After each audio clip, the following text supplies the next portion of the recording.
আসসালামু আলাইকুম। আমি জেসমিন নেওয়াজ আমার কুকিং চ্যানেল থেকে আপনাদেরকে জানাই স্বাগতম। আজকে আমি নিয়ে আসলাম আমার রেসিপিতে সবজি খিচুড়ি। সবজি খিচুড়ি না খেলে কি চলবে? এই শীতের সবজি এত সুন্দর, দেখলে মনে হয় কাঁচাই খেয়ে ফেলি। আর সেই সবজি দিয়ে কি খিচুড়ি না খেয়ে থাকা যায় বলুন আপনারা? আর সেই জন্যই আমি আজকে আপনাদের সামনে সব সময় খেয়ে থাকি নিজেরা ঘরের মধ্যে, সব সময় তো আর ভিডিও করা যায় না। আজকে আমি ভিডিও করে আপনাদের সামনে তুলে ধরলাম যে কিভাবে আমি সবজিটা বানিয়ে থাকি। এখানে আমি সবগুলি সবজি কেটে নিয়েছি, কেটে ধুয়ে পরিষ্কার করে নিয়েছি। গাজর, ফুলকপি, আলু, শিম, টমেটো, আরও সবজি আছে ঘরের মধ্যে। এত সবজি দিয়ে আমার ভালো লাগে না, এই কয়টা আইটেম দিয়েই আমার খুবই ভালো লাগে সবজি রান্না করলে। সেজন্যই আমি সেই সবজি খিচুড়িটা এভাবে রান্না করব।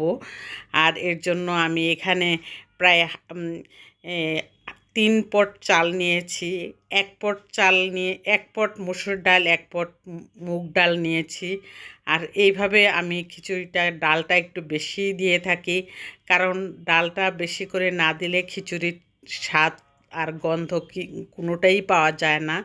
সেজন্য আমি মুগ ডালটা ভেজে নিয়েছি সুন্দর করে, আর মুসুর ডাল আর চালটা নিয়ে একসাথে করে আমি ধুয়ে ছেঁকে নিয়েছি। এখন আমি একটি ননস্টিক প্যান বসিয়ে দিয়েছি।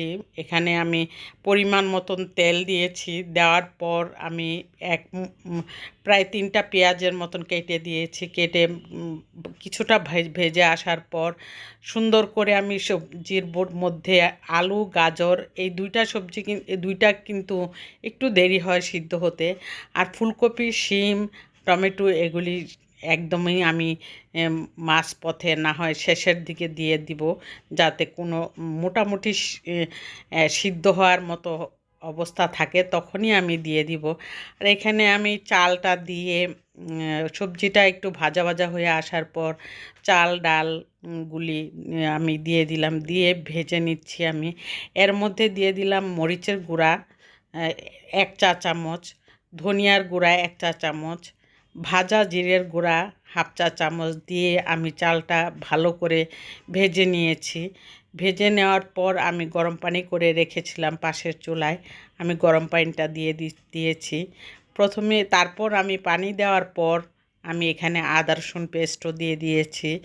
দিয়ে আমি ভাবলাম যে ঘিটাও আমি এখনই দিয়ে দিব, কারণ পানি যখন দেওয়া থাকে তখন ঘিটা যদি দিয়ে দিই তাহলে পুরা খিচুড়ির মধ্যে আপনার ঘিয়ের ঘ্রাণটা এসে যায়। আর যখন একদম হয়ে আসার সময় যদি দিয়ে থাকি তাহলে মনে হয় একদিক দিয়ে ঘিটা রয়ে গেল, আরেক দিক দিয়ে লাগলো না, সেরকম মনে হয়। আর আমার ভিডিওটা যদি আপনাদের কাছে একটু হলেও ভালো লেগে থাকে তাহলে অবশ্যই একটি লাইক দিয়ে কন্টিনিউ করবেন, আর সাবস্ক্রাইব করে অল বাটনে প্রেস করে রাখবেন। এটাই আমার আপনাদের কাছে অনুরোধ রইল। আর এখন এই মুহূর্তে আমি সবজিগুলি দিয়ে দিলাম শিম, টমেটো আর ফুলকপি। এই সময় দিলে একদম ফুলকপিগুলি গুঁড়া গুঁড়া হয়ে যাবে না, একদম আস্ত আস্ত থাকবে, কিন্তু সিদ্ধ হয়ে যাবে অনেক সুন্দরভাবে। সেটাই আমি করেছি। আর এখন আস্তে আস্তে করে হয়ে পানিটা একটু টেনে এসেছে, কিন্তু আমি এটাকে এই সবজি খিচুড়িটা নামানোর কিছুক্ষণ আগে আমি ধনিয়া পাতা দিয়ে, ধনিয়া পাতার সিজনে তো ধনিয়া পাতা না দিলেই চলবে না, সেজন্য আমি ধনিয়া পাতাটাও দিয়ে দিলাম। কাঁচামরিচ আজকে দিতে আমি ভুলে গিয়েছি, সেটা আমি ভয়েস দেওয়ার সময় মনে হয়েছে আমার, কেন আমি কাঁচামরিচ দিলাম না। আসলে কোনো খারাপও লাগে নাই, মজাই হয়েছে। আজকে এই সবজি খিচুড়িটা রান্না করে আমি ডিম ভুনা করেছি, চিকেন রান্না করেছি আলু দিয়ে ঝোল করে।